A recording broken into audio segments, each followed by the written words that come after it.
Tamil senior February 2024. மாண்புமிகு மன்றத் தலைவர் அவர்களே, பெரியோர்களே, பாரம்பரியமும் புகழும் படைத்த இந்த மாமன்றத்தில் விவாதத்திற்கு எடுத்து கொள்ளப்பட்டு இருக்கின்ற மருத்துவம் மற்றும் பொது சுகாதாரம் பற்றிய மானிய கோரிக்கைகளின் மீது மாண்புமிகு உறுப்பினர்கள் தங்களுடைய மேலான கருத்துக்களை இங்கே தெளிவாக குறிப்பிட்டிருக்கின்றார்கள். இந்த விவாதத்தில் கலந்து கொண்டு சிறந்த கருத்துக்களை எடுத்து வைத்தவர்களுக்கும் குறைகளை சுட்டிக்காட்டி அவற்றை நிவர்த்திக்க வேண்டுமென்று கேட்டுக்கொண்ட ஏனைய சக உறுப்பினர்களுக்கும் என்னுடைய மனமார்ந்த பாராட்டுக்களை தெரிவித்துக் கொள்கிறேன். இந்த துறையில் குற்றங்களே நிகழவில்லை என்று நான் வாதிட மாட்டேன். என்ன காரணத்தால் என்ன தவறு நேர்ந்தது, அது எவ்வாறு தீர்க்கப்பட வேண்டும் என்று உறுப்பினர்கள் கூறுகிறபோது அதை நாங்கள் மனப்பூர்வமாக ஏற்றுக்கொள்கிறோம்.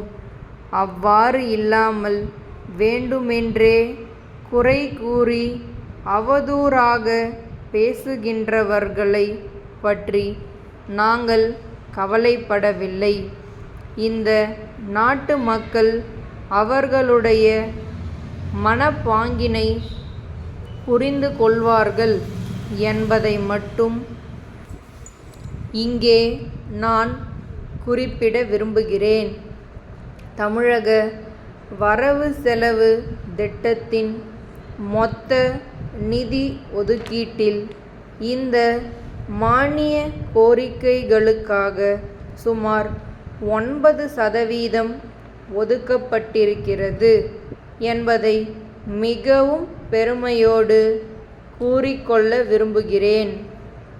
அறிவியல் வளர்ச்சியின் பயனாக நவீன சிகிச்சை முறைகளினால் பல்வேறு வகைகளில் நோய் தடுப்பு பணிகள் மேற்கொள்ளப்பட்டு வருகின்றன.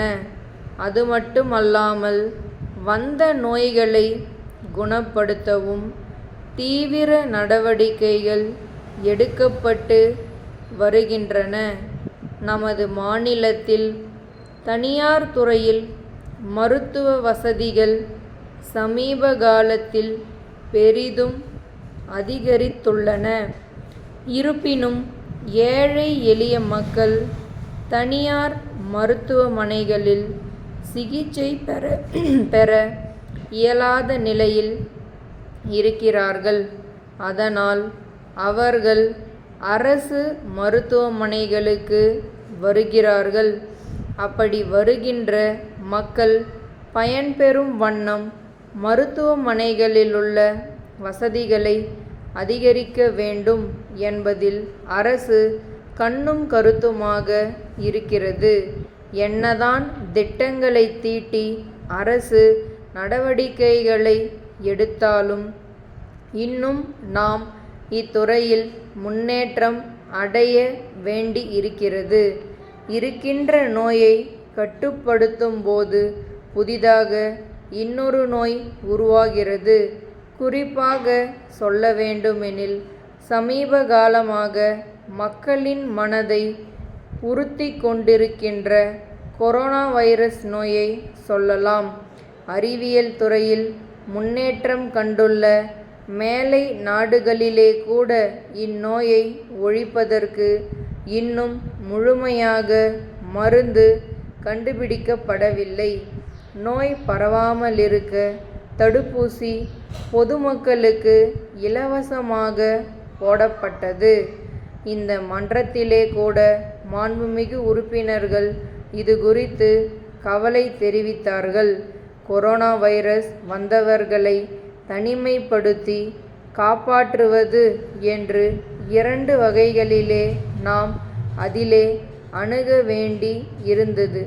நோய் தடுப்பு நடவடிக்கைகளிலே எந்தவிதமான குறையும் சொல்ல முடியாத அளவுக்கு நமது மத்திய அரசும் மாநில அரசும் தீவிர நடவடிக்கைகளை மேற்கொண்டு முழுமையாக நோய் தொற்றிலிருந்து விடை பெற குழு ஒன்று அமைத்துள்ளது.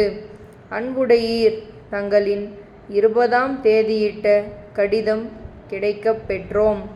நேஷனல் பேருந்தின் மூலம் தங்களுக்கு அனுப்பி வைக்கப்பட்ட 10 கணிப்பொறிகளில் 2 மட்டும் சரியாக வேலை செய்யவில்லை என்பதை கேட்டு நாங்கள் மிகவும் வருத்தமடைகின்றோம். எங்களுடைய பொறியாளர் தங்களுக்கு அனுப்பப்பட வேண்டிய கணிப்பொறிகளை முழுவதுமாக சோதனை செய்து சான்றிதழ் கொடுத்தவுடன் உங்களது பிரதிநிதியை இங்கு அனுப்பி சரிபார்த்துச் செல்லுமாறு நாங்கள் கடந்த மாதம் கடிதம் எழுதியிருந்தோம்.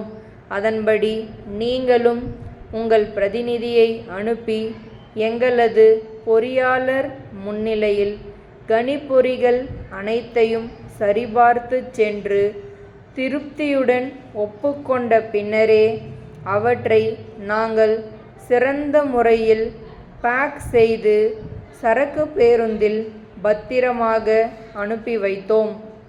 எங்கள் சார்பாக நாங்கள் எல்லாவித முன்னெச்சரிக்கை நடவடிக்கைகளையும் எடுத்துள்ளோம்.